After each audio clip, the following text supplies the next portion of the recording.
Tuloy-tuloy na nga ang pagsikat pa ng ating nation's girl group na BINI.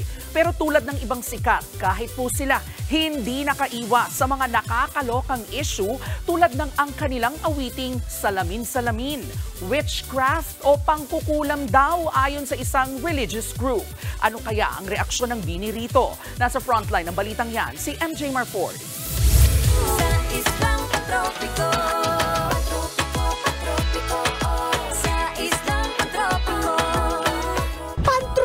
Fever is still very much on.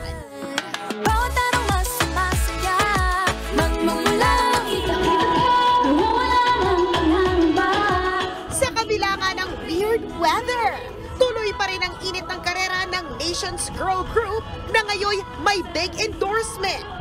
Arrive na talaga ang BINI. At sa kanilang kasikatan para kina Aya, Colette, Maloy, Gwen, Stacy, Nika, Joanna at Sheena, suportahan at walang kompetisyon sa kanilang grupo. Yan ay kahit na nga may kanya-kanyang bias ang fans. May sarili-sariling din po kasi may sarili-sarili kaming strength. So hindi po namin siya binibig deal po. Pinalaki kami ng management namin na maging supportive sa isa't isa. So success ng isa is success ng lahat. Speaking of success, isa ang BINI sa girl groups to watch in 2024. Bukod sa viral hits, ang kanilang music streaming listeners umaabot na nga sa 1 milyon a day. Wow! Pero ano ito? Kasabay ng success nila, umuusbong na rin ang ilang theory.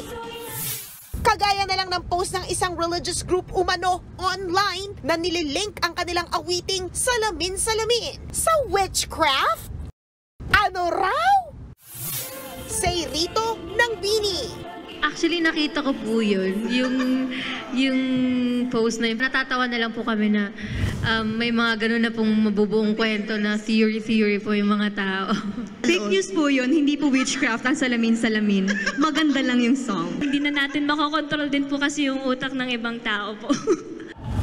Sa Hunyo, sisimulan na ng BINI ang matinding rehearsals nila para sa 3-day BINIverse, the first solo concert na magaganap sa June 28 to 30 sa New Frontier Theater sa Quezon City.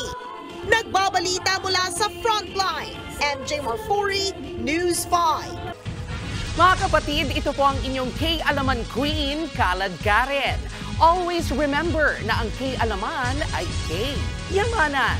Kaya para sa latest showbiz news at dagdag impormasyon, mag-follow at mag-subscribe sa social media pages ng News 5. Okay?